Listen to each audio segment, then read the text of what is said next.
Many people believe that joy appears only when life finally works out, when problems are solved, when things move forward, when something external changes. From this perspective, joy becomes a reward, something distant, conditional, and fragile. But joy is not created by circumstances. It is revealed through alignment. Joy arises when the mind stops resisting life and begins to move in harmony with it. It is not excitement. It is not constant happiness. It is a quiet inner openness that appears when there is no inner conflict. This is why joy can exist even in simple moments, even when life feels unfinished, even when answers are not clear. Joy does not depend on having everything resolved. It depends on being inwardly synchronized with the movement of life. When alignment is present, the mind no longer fights the present moment. It stops demanding that life be different before allowing itself to feel alive. In that state, something softens. And from that softness, joy naturally emerges. Joy is not something you force yourself to feel. It is something you notice when resistance ends.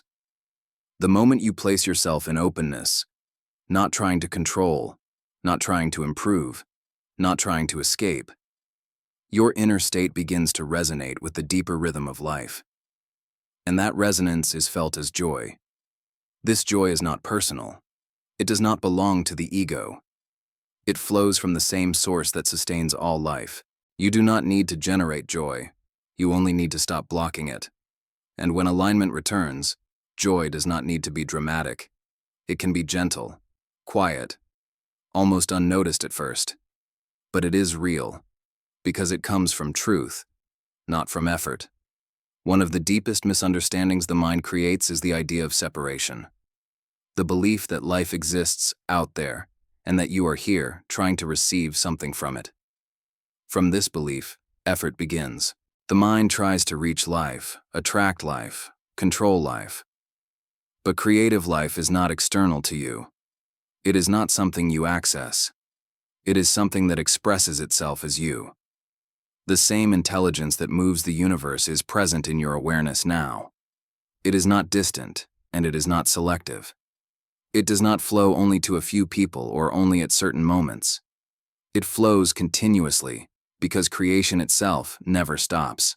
When you feel uninspired, blocked, or stagnant, it is easy to assume that creative life has withdrawn. But nothing withdrew. What happened was a temporary disconnection in perception.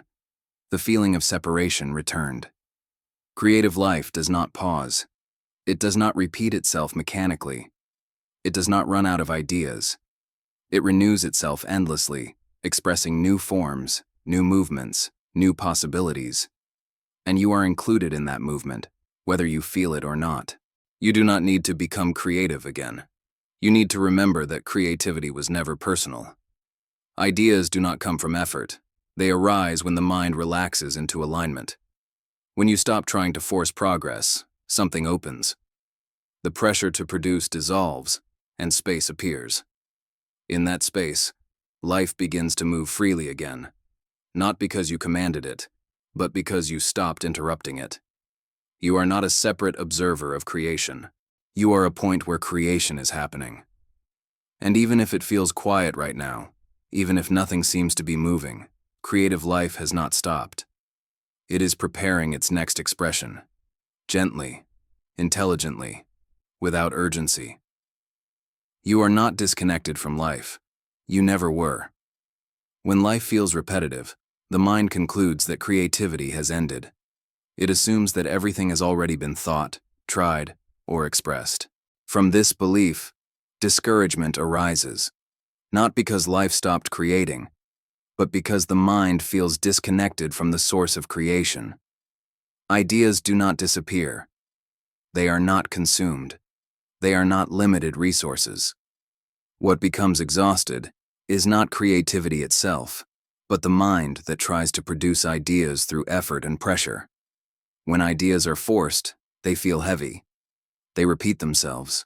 They lose vitality. The mind interprets this as a personal failure. I no longer have anything new inside me. But this conclusion is incorrect. Creative life does not operate through repetition. It renews itself continuously. The same force that causes seasons to change, flowers to bloom, and stars to move is also responsible for the renewal of thought and inspiration. When pressure dominates, the mind closes. When expectations are heavy, perception narrows. In this state, creativity feels distant, not because it is gone, but because it cannot flow through tension.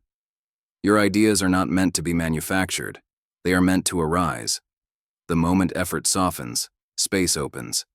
And in that space, new ideas begin to appear, often quietly, without announcement. They do not arrive as grand visions. They arrive as subtle movements, gentle insights, small impulses. Nothing in life is repeating itself mechanically. Even when days look similar, something new is always unfolding beneath the surface. You have not reached the end of your creativity. You have reached the end of forcing it. And that is not an ending. It is an opening.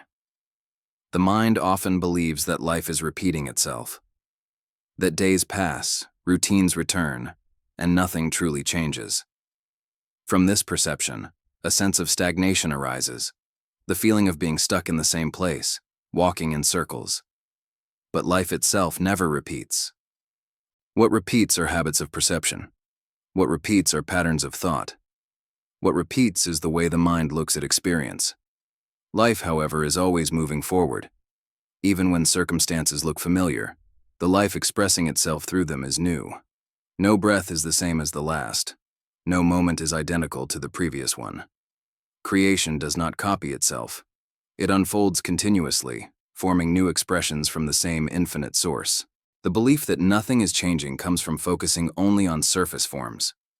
When attention stays fixed on appearances, deeper movement goes unnoticed. But beneath what looks familiar, life is reorganizing, renewing, and advancing. This is why true renewal does not require dramatic change.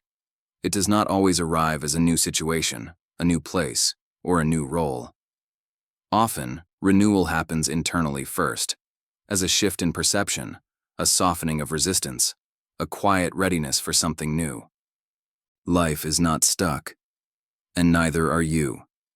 The same creative force that brought you to this moment is already preparing what comes next. It does not rush. It does not hesitate. It moves with intelligence and precision, even when the mind cannot yet see the direction. You are not walking in circles. You are moving through a process.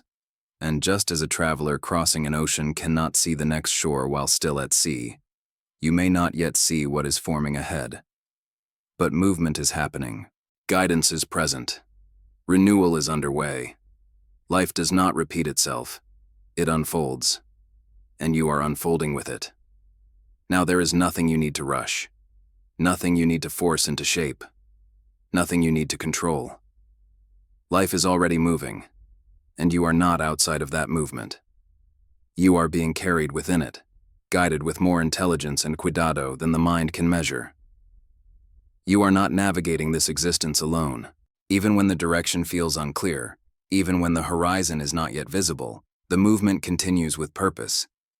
There is an order at work that does not depend on your anxiety or your certainty. You do not need to see the entire path to be safe. You only need to allow yourself to be here. Just as a traveler trusts the ocean while crossing it, you can rest in the knowing that life knows where it is going. You are not drifting aimlessly. You are being conducted through a process of renewal that has not failed once. Nothing essential is in danger. Nothing true about you can be lost. Wherever you go, life goes with you. Wherever you arrive, life arrives first. So let this moment be what it is. Let movement happen without fear. Let trust replace urgency. If there is gratitude, let it arise gently. If there is silence, let it be complete. And if you wish, you may quietly acknowledge, I trust the movement of life, not as an effort, not as a demand, but as recognition. You are safe while life moves, and life is moving beautifully, but even now,